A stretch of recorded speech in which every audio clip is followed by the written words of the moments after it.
Assalamu alaikum wa rahmatullahi wa barakatuh. Allahu Akbar, Allahu Akbar, Allahu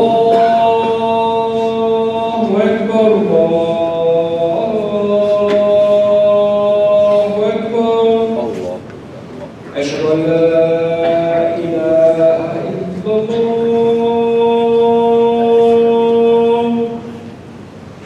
Ashhadu an la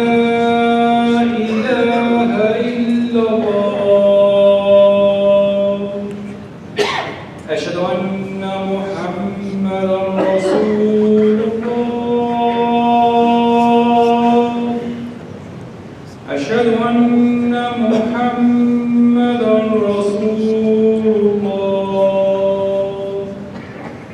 حي على الصلاة، حي على الصلاة، حي على الفلاح، حي على الفلاح. الله أكبر، الله أكبر. لا إله إلا الله.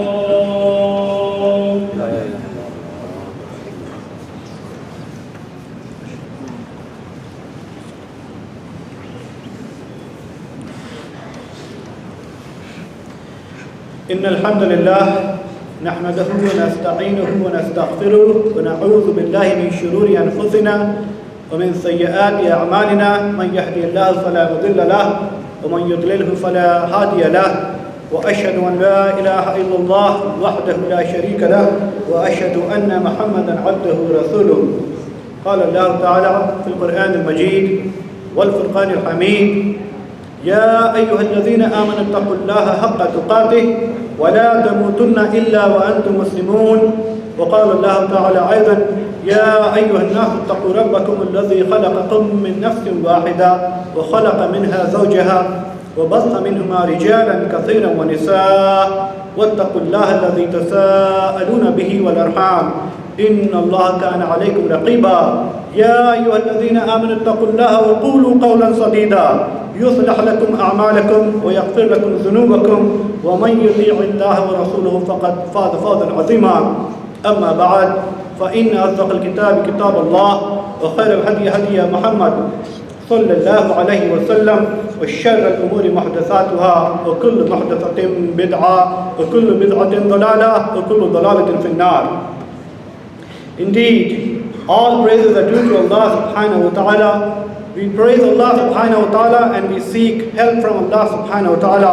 We seek forgiveness from Him and we seek refuge in Him from the evils of our own souls and darkness of our own deeds. Whosoever is guided by Allah subhanahu wa ta'ala, no one can misguide him, and whosoever is declared misguided by Allah subhanahu wa ta'ala, no one can guide him. And Allah subhanahu wa ta'ala has commanded us to bear witness, and we bear witness that there is no deity, there is no creator, there is none worthy of worship except Allah subhanahu wa ta'ala, and we bear witness that Muhammad Mustafa sallallahu alayhi wa sallam is his last and final messenger and his servant. Allah subhanahu wa ta'ala has commanded us, O you who believe, fear Allah subhanahu wa ta'ala as he ought to be feared, and do not die except in a state of complete submission.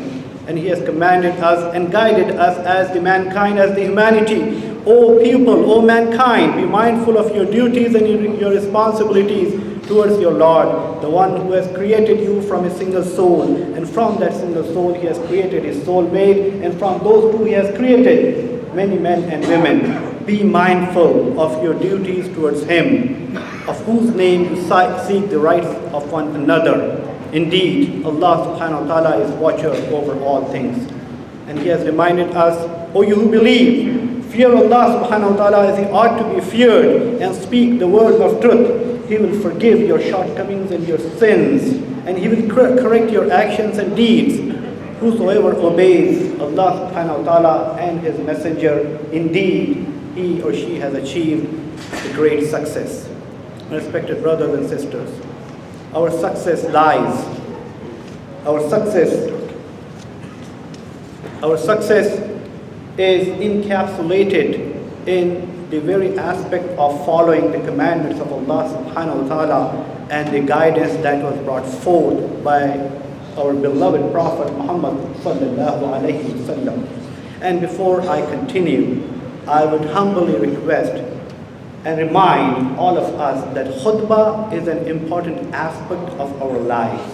And the etiquettes of the khutbah, in fact, it is a mandate of the khutbah that when the khatib stands and starts to speak, then people should give undivided attention to the khutbah. And hence, it is not permissible to talk or to engage in any other activities. So it is a gentle reminder, because otherwise that ibadah will not be accepted. So it is a reminder to myself and all the brothers and sisters that please consider this as if you are in a state of ibadah. May Allah subhanahu wa ta'ala accept from us, and may Allah subhanahu wa ta'ala forgive our shortcomings, and may Allah subhanahu wa ta'ala make this as a source of reward and forgiveness for all of us, inshallah. As I was mentioning, that our success lies in obeying the commandments of Allah subhanahu wa ta'ala and the guidance that was brought forth by Muhammad sallallahu alaihi wasallam. And if we look at our lives go through various paths. Our life have the joys, and then we experiences the pains and the sorrows and the difficulties. We experience the difficulties at the individual levels, at the community levels, at the national levels, and at the ummah level. Whether it be a community in Assam, a village in Assam in India, or a city in the United States of America, or a place in Jordan, or a city somewhere in Europe.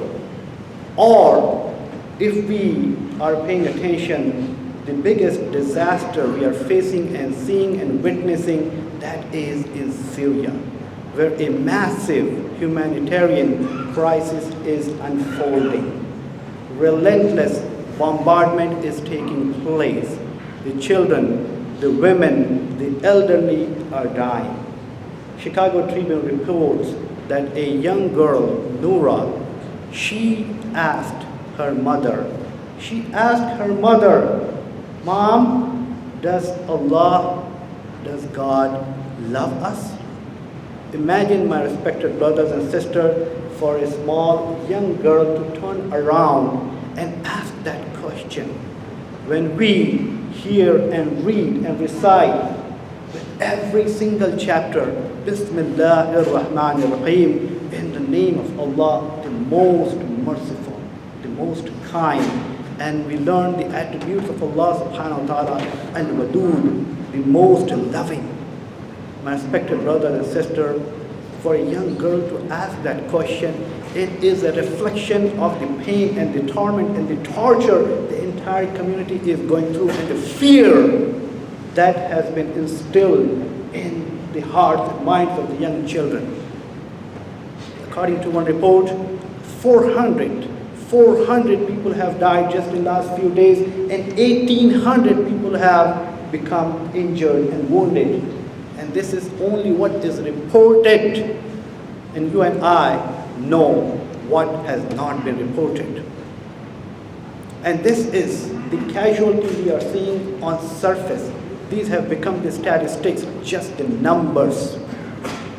But the real casualty is much bigger and much deeper than what we actually see.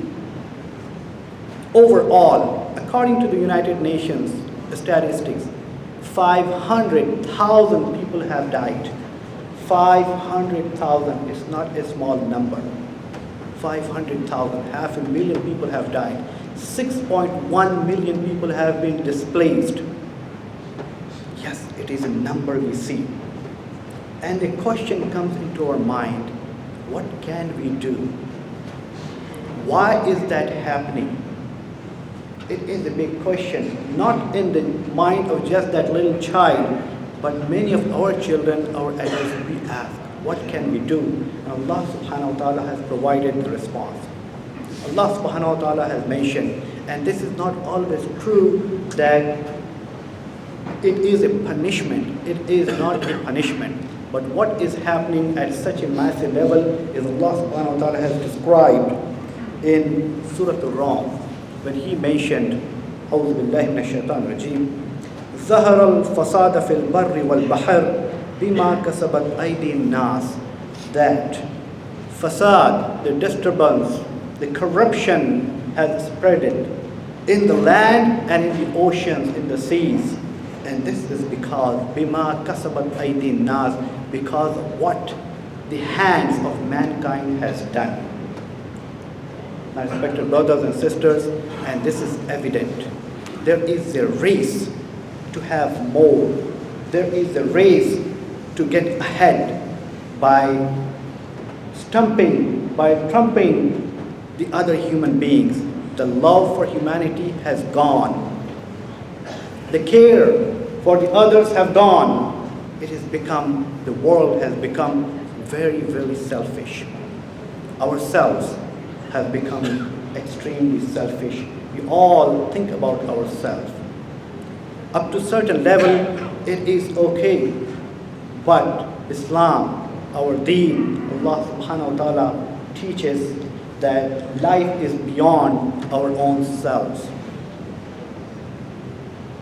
If we do not reach out, if we do not stand up to establish justice, if we do not stand up to help those who are needy, that lack of action is a wrong action by our hand. And this is why, one of the reasons, this is how we are contributing through our inactions.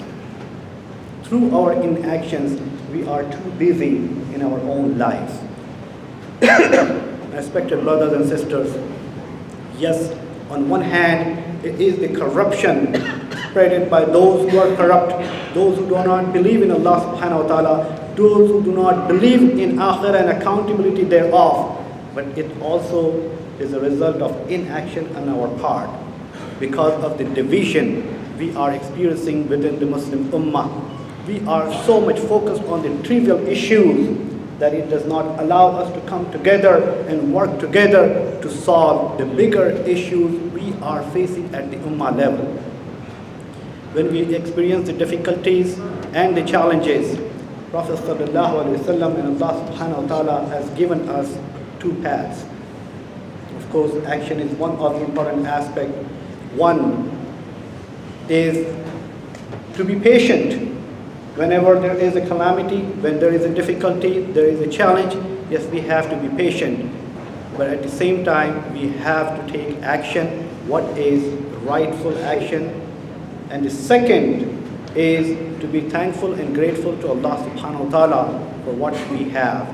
The river of life flows between these two banks. The bank of gratitude, being thankful and grateful to Allah subhanahu wa ta'ala, those who have it, the blessings of Allah subhanahu wa ta'ala, and the second one is the bank of patience. Many a time, we have the blessings and we think that these blessings are our right. And we do not be thankful and grateful to Allah subhanahu wa ta'ala, and that becomes a cause. That becomes a cause for that blessing to be taken away.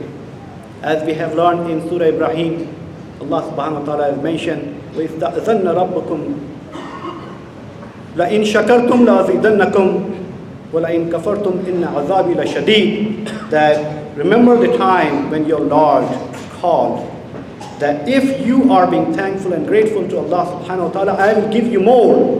I will give you more. But if you are ungrateful, that is equated as being kufr, disbelief in Allah subhanahu wa ta'ala. Inna azabi la shadid. Then my azab, my punishment will be very hard. Respected brothers and sisters, many times it just so happens that we take the blessings and we fail to recognize, we fail to acknowledge it, and then we fail to be thankful and grateful to Allah subhanahu wa ta'ala. أقول قولي هذا واستغفر الله لي ولكم ولسائر المسلمين والمسلمات فاستغفروه إنه الغفور الرحيم.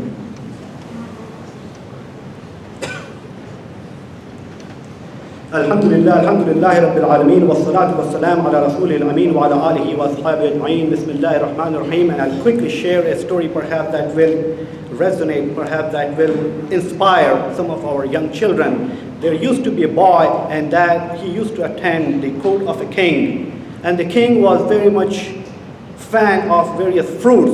So the different kinds of fruits will be offered to the king, and the king would love this boy because he was so intelligent, and often he will give him very brilliant suggestions. So he would always offer the tasty, beautiful fruits to this young boy. And it just so happened that one day a very good-looking fruit was offered to the king, and the king knew what it was. He knew what it was, but he cut that fruit and offered it to the boy. And the boy ate that fruit. He said, "Oh, it is so tasty. It is so good. Give me more." The king gave him another piece. He took it and he ate it. He said that, "Oh, this is so good. I can't stop eating it." He was showing such an excitement. And the king gave him another piece and another piece until a very last piece was left. The boy was demanding that a piece was given to him. But the king said that, no, let me just give it to my minister. He said that, let's see what is there in this fruit, why this boy is so excited. And the minister tasted that fruit, he said, and he spat it out. He said, "Oh, this fruit is so bitter. I can't even stand it." And people are wondering, like, how come the boy was showing such an excitement and he was demanding that fruit was given to him. And the king asked the boy, "Tell me, why were you so excited? Why were you so excited?" And the boy stood up and he said, "Oh, my king, every single day you feed me tasty fruit, so good. And if one day, if I had to taste a bitter fruit, why should I complain? Shouldn't I be grateful and thankful to you that every single day I enjoy the good treatment you have provided me? But one day, if I had to taste the bitterness, why should I complain to you?" Subhanallah al-Azim, my respected brothers and sisters, our relationship with our Creator, with our Lord, is much more beautiful. The level of blessings, the kind of blessings we enjoy, even if we have to reflect upon our eyes, our health, the safety and security we enjoy, the blessing of our homes, the food we have, the transportation we have, just compare our lives to the lives of the millions, those who are suffering elsewhere. How much we should be grateful to our Lord. And if next time, if we have to complain about anything, then reflect upon the lives of those who are not so fortunate. May Allah subhanahu wa ta'ala help and support and ease the difficulties of our brothers and sisters in Syria, those who are going through a relentless bombardment and onslaught. May Allah subhanahu wa ta'ala bring peace and tranquility and safety and security to our brothers and sisters in Syria and Yemen and Kashmir and other places. May Allah subhanahu wa ta'ala protect the honor of our sisters. May Allah subhanahu wa ta'ala protect their iman. As I mentioned earlier in my khutbah, when a 4-year or 5-year young girl is asking that question, "Does God love us, Mama?" It is a reflection. It's an indication and manifestation that she is going through an internal struggle of her faith. And it does happen when the pain does increase at times, many a times, it becomes a cause for people to disbelieve. My respected brothers and sisters, may Allah subhanahu wa ta'ala protect our generation and our children and our community and everybody else from that kind of difficulty that will cause someone to lose faith. And let's not forget that what we have to do in these blessed moments of the Jummah, we have to make dua. at the individual level, at the collective level. Please continue to make dua for our brothers and sisters elsewhere, especially in Syria. Whenever there is a relief effort to collect the food items or the clothing items or any humanitarian aid, let's open up our wallet to help those who are not so fortunate. There are some rallies going out. And my understanding is tomorrow there is a rally at the Mecca Center. Please, if you could participate in there, please do so, inshallah. This is to show our support and help to our brothers and sisters in Islam and in humanity. May Allah subhanahu wa ta'ala accept our efforts. May Allah subhanahu wa ta'ala make us among those who are few, as it is mentioned by Allah subhanahu wa ta'ala. يَعْمَلُوا آلِ دَاوُدَ شُكْرًا وَقَلِيلٌ مِّنْ عِبَادِيَ الشَّكُورِ. That, oh, the children of David, be grateful to me. Practice the gratitude. Indeed, few of my servants are grateful to me. May Allah subhanahu wa ta'ala make us, all of us, amongst those few who are thankful and grateful to Allah subhanahu wa ta'ala, so that Allah subhanahu wa ta'ala give us more as He has promised. Allah subhanahu wa ta'ala has stated the status of Rasulullah sallallahu alayhi wa sallam in these beautiful words. Inna Allah malaikatahu yusalluna ala nabi ya ayyuhalladhina amanu sallu alayhi wa sallimu taslima. Allahumma salli ala Muhammad wa ala ali Muhammad كما صليت على إبراهيم وعلى آل إبراهيم. اللهم بارك على محمد وعلى آل محمد كما باركت على إبراهيم وعلى آل إبراهيم في العالمين إنك حميد مجيد. اللهم اغفر للمؤمنين والمؤمنات والمسلمين والمسلمات الأحياء منهم الأموات إنك سميع قريب مجيب الدعوات. اللهم أعز الإسلام والمسلمين وأذل الشرك والمشركين ودمر أعداءك وأعداءنا وأعداء الدين. اللهم ربنا آتنا في الدنيا حسنة وفي الآخرة حسنة وقنا عذاب النار. اللهم ربنا لا تزغ قلوبنا بعد إذ هديتنا وهب لنا من لدنك رحمة إنك أنت الوهاب. اللهم أرنا الحق حقا وارزقنا اتباعه. اللهم أرنا الباطل باطلا وارزقنا اجتنابه. اللهم اشف مرضانا ومرضى المسلمين. اللهم ارحم موتانا وموتى المسلمين. اللهم ربنا تقبل منا إنك أنت السميع العليم وتب علينا إنك أنت التواب الرحيم. عباد الله رحمكم الله، إن الله يأمر بالعدل والإحسان وإيتاء ذي القربى وينهى عن الفحشاء والمنكر والبغي يعظكم لعلكم تذكرون. اذكروا الله يذكركم والله يستجيب لكم ولذكر الله تعالى أهم وأكبر. أقيموا الصلاة.